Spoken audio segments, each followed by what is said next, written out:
All right, guys. So I'm going to go through basically this whole review.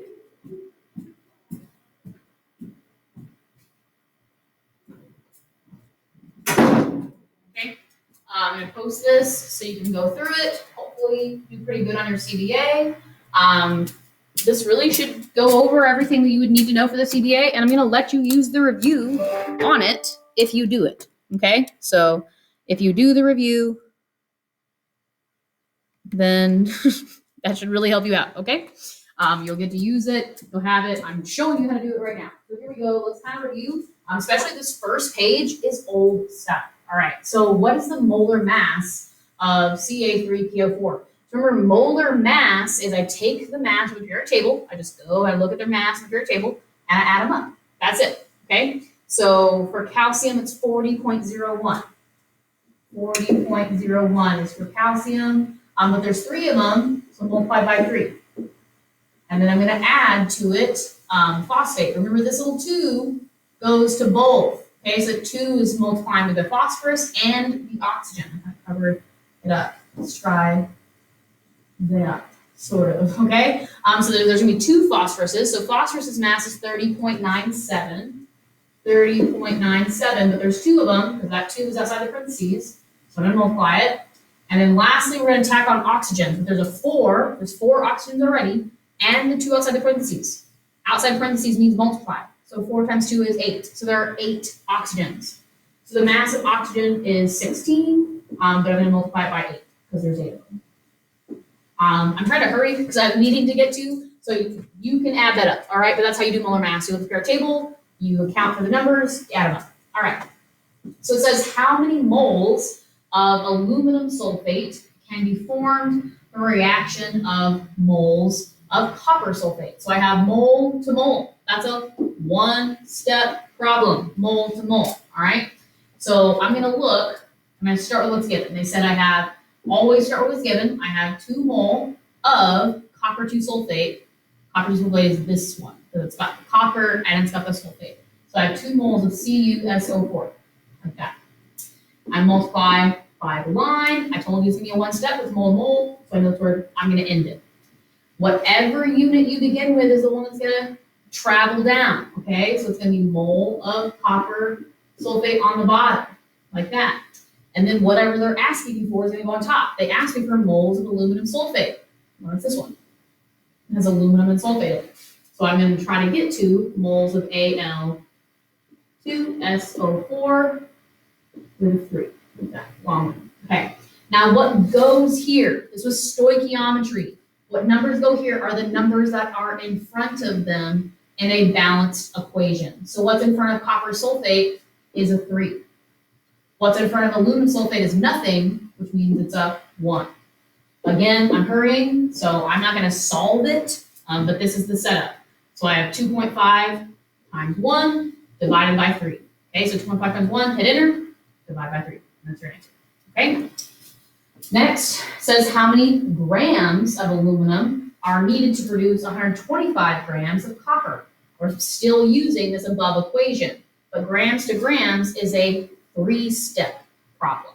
Okay, so it's a 3-step problem. I know it's no longer using the same equation. So again, just like I did before, start with what's given. I have 25 grams of copper. Multiply by a line, multiply by a line, multiply by a line. I'm going to take a 3-step.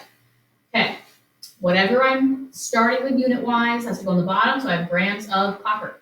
Now this is going back into our stoichiometry and mole unit. Mole and stoichiometry had this setup where it was always grams to 1 mole. Now what with grams is why we just reviewed this number 1 question, is what goes in grams is molar mass of this thing. It's copper. So I have to look at the periodic table. I have to have my periodic table out to be able to answer this test. I will look at the periodic table, and the molar mass of copper is 63.55. 63.55. I didn't have to multiply or anything, because it's just 1 copper. See it up here? It's just 1 copper by itself. So it's just the mass it is in the periodic table. So 63.55. Okay. Back in our mole to grams days, it is the same substance. So I'm still having copper. I went from grams of copper to mole of copper. Now I need to get rid of copper because my goal is to get to aluminum. That's what they're asking for. So now whatever I had on top, which is mole of copper, is going to go on bottom. Mole of copper is on bottom now. If I've already done a grams to mole problem, which is what we just did, we did grams to mole, then now it's going to be back to this mole to mole thing that we did in the question above. So moles of copper to moles of what they asked me for, which is mole of aluminum. Now, just like I did up here, how did I get these numbers in front? Remember, it was the numbers that were in front of them in the equation. Hey everyone, just a friendly reminder, it's a meeting. the faculty meeting will begin at 4:15, and it is optional. Either you can go to the library or you can attend via Zoom. See you soon. Okay, so the moles of aluminum has a 2 in front of it, and the moles of copper has a 3 in front of it in the equation above. Now we're left with moles of aluminum on top. So now I want to get rid of this. So now I have moles of aluminum on bottom. If I just did a mole to mole, I'm back to mole to gram. They're always going to flip-flop. Mole to gram, mole to mole, mole to gram, mole to mole.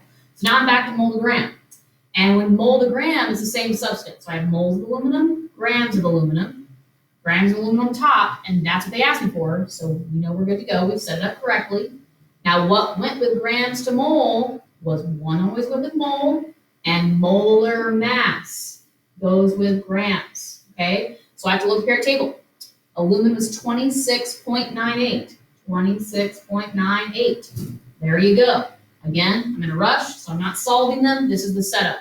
When you're multiplying these, be careful. You multiply the top, hit enter, and then either divide with these in parentheses, 65 times 3 times 1, all in parentheses, or just divide by 1 at a time. So divide by 63.55, hit enter.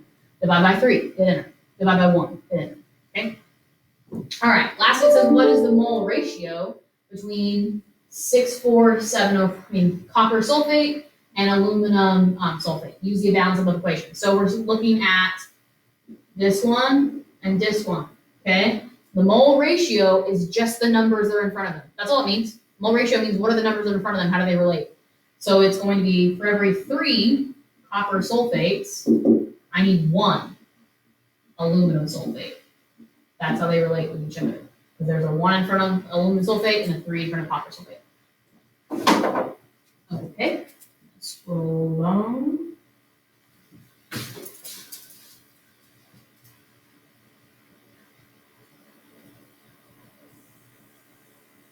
Since I need to make this video, I might see how long this takes me. Just do the other meeting.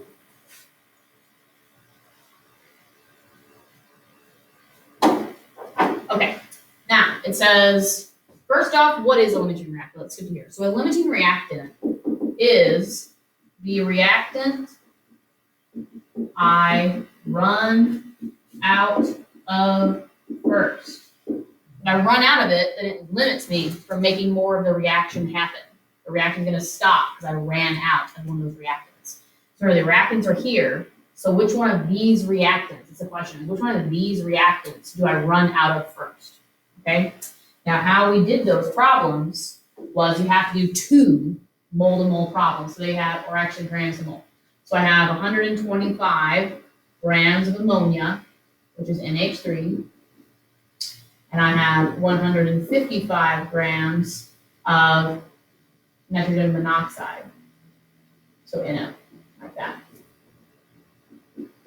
And I need to get them into, well, how much moles do I have of them? So we're going to do a grams to mole problem, and then divide by how many moles of them I actually have in the equation. All right, so I have my grams of NO down here, grams of NH3 down here, whatever I had on top, let's go on bottom. There's a gram to mole problem, so it's going to be the 1 mole. It's going to be the 1 mole, like that. Remember, grams is molar mass. So this you have to stop. Calculate the molar mass on the periodic table. So NH3, well, that's nitrogen, which is 14.01, plus 3 hydrogens, because it's H3, so it'd be 1.01, plus 1.01, plus 1.01, which is 17.04. That's its molar mass. Now the molar mass of NO would be, nitrogen's mass is 14.01, plus oxygen's, which is 16. So I get 30.01.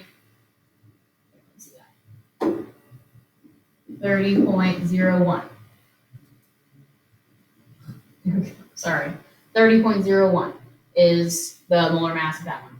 Now we need to solve for this one. This one I actually do have to solve to show you how to finish it. So we have 125 divided by 17.04, and I get 7.34, and that would be my moles of that one. And then for the next one, I have 155 divided by 33.01, and I get 4.6. Actually, it's going to round up to 4.7. Now, last step is you have to divide them by their numbers in front. So I'm going to divide this one by the one that's in front of NH3, which is divide by 4.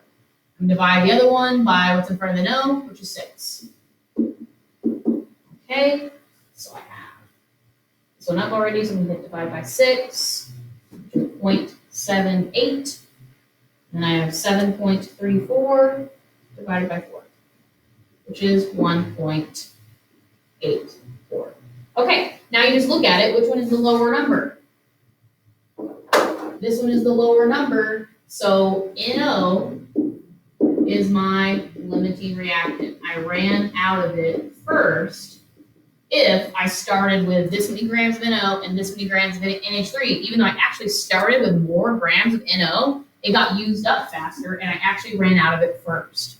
So it's going to stop me from making more product. Okay. And scroll down.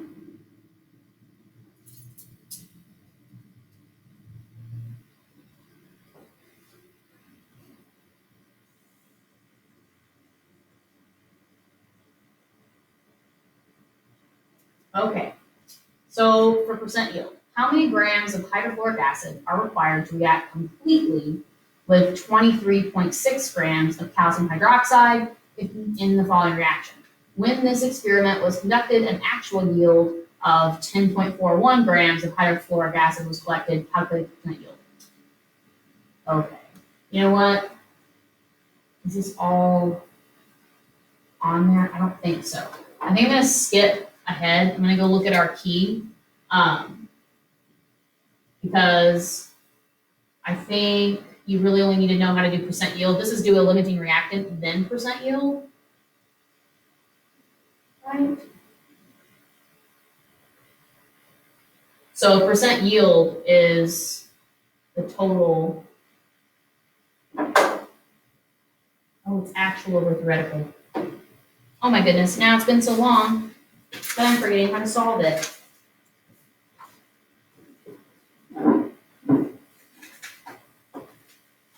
You know what? Because I don't want the video to take longer, I will make sure, because now I'm thinking of percent comp and percent yield. So I will look it up, I'll write down the formula, and I will post the answer to this with the video, okay? And how to solve it. I'm gonna write it out. All right, so label the following units as volume, temperature, or moles. So the N, you're actually, I don't think you really need it, but that's the moles one. Liter is volume, kPa is a pressure, K is a type of temperature, NHG is a pressure, ATM is a pressure, Celsius is a temperature, torr is a pressure, and milliliters is a volume. This is the exact same question we just had for kinetic molecular theory. That is the kinetic molecular theory right there. Because an ideal gas is made up of particles that, do they have volume? Do they attract each other? They do not have mass, are in random motion. So we're trying to see which one is incorrect. We have the gas that it does have volume. It does not attract each other. It does have mass. It says they do have mass, are in random motion. That's true. Now for the volume, it's the way it's worded. I get that one is wrong as well. So the correct answer is D, is because they are always in random line motion. The volume, so they always have a volume, but they take any volume. So they take the container's volume. That's what that was on. Okay. The next one says the kinetic molecular theory that the particles of an ideal gas are in constant random motion. That's true. Are arranged in a regular geometric pattern. It does not say that up there. Have strong attractive forces. No. Have collision that results in the system losing energy. No, it says right here the energy is transferred to the gas particle when they collide, which means it's elastic, does not lose energy, is what that means. So no, it doesn't lose energy. So the correct answer is A. That's the only one that's right in there.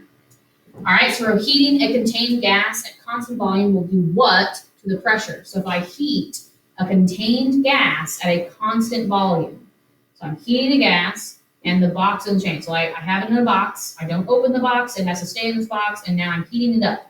What will happen to the pressure? So as I heat up the particles, right, particles, if I heat them up, they're gonna start moving faster. If they move faster and faster, they're gonna hit each other more, they're gonna hit the sides more, which will increase the pressure. So if I increase the temperature, I will increase the pressure. Those go up together.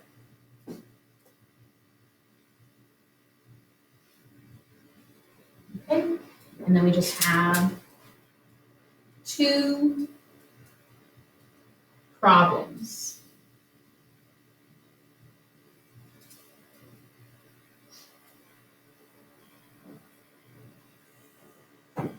All right, so the gas in a container has a pressure of 2.5, so that's my pressure 1, and has a 2.5 liters, so that's volume, so that's V1. What will be the pressure, so my P2 is like what I don't know, what will be my pressure if I have 5.2 liters, that's my volume 2. So what units were given to me? Pressure and volume. So what law should I use? You're not gonna need to know these specific types of laws, I'm gonna kind of skip it. You can always use the combined law. So that is P1 V1 is equal to P2 V2 divided by T1, this one divided by T2. Okay, so how it works is I'm gonna cross out what isn't in this problem. So I only had P and V, right? So I didn't use the T. So I'm just gonna cross it out. So now the formula that I'm really gonna use is P1 V1 equals P2 V2. See how that works? Okay. So now we're just going to plug in what I have and solve for what I don't have. So pressure 1 is 2.5 atm times my volume 1, which is 2.5 liters. It is equal to my P2 that I don't know times my V2, which is 5.2 liters. So this is what I don't know. If they're all being multiplied, I need to get P2 by itself. To get it by itself, I have to do the opposite of what's being done to this value to move it over, which means to be multiplied and divided.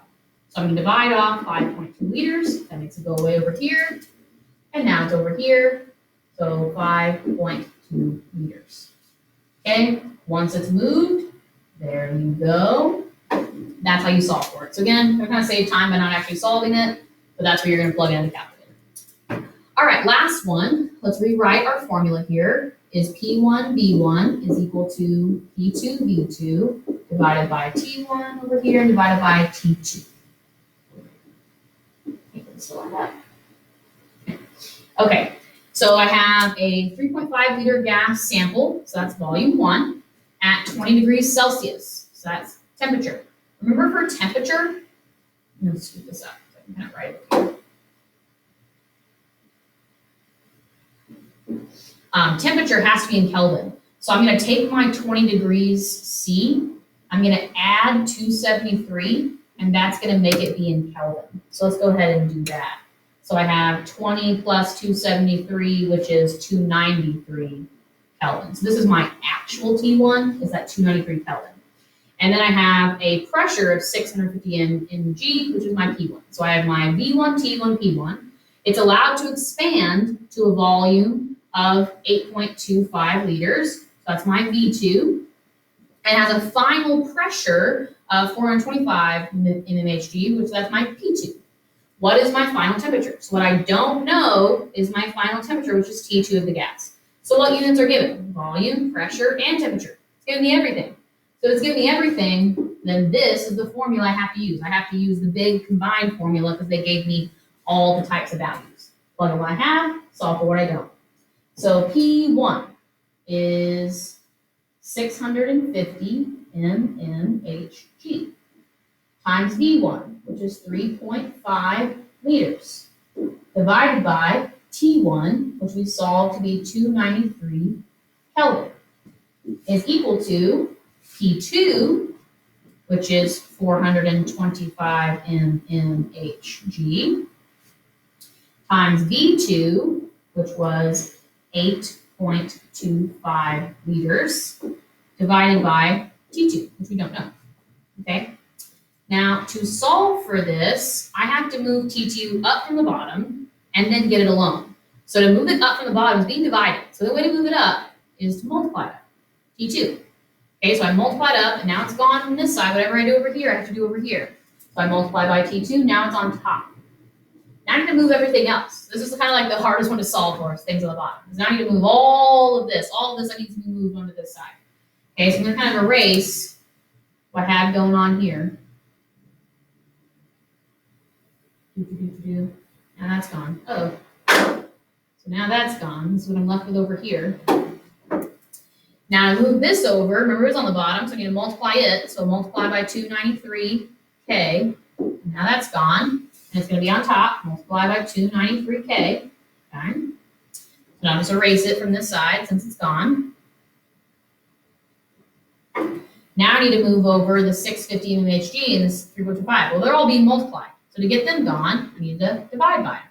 So divide by 650 mmHg times 3.5 liters. Now make it gone, but it's going to be over here now, 650 mmHg times 3.5 liters. Since it's gone over here, I'm going to erase it. Now I have all this weird empty space, so I'm going to move that T2 over, and there we go. Now we have our formula. T2, what we're looking for, is equal to 425 times 8.25 times 293. Hit enter. Divide by 650 in parentheses. Make sure you're dividing in parentheses. So parentheses, 650 times 3.5. Close parentheses. And that'll be your answer for T2. Okay, so that is the full review from everything that we basically went over. Not everything, but everything that I think will be important for your review for the 6 weeks.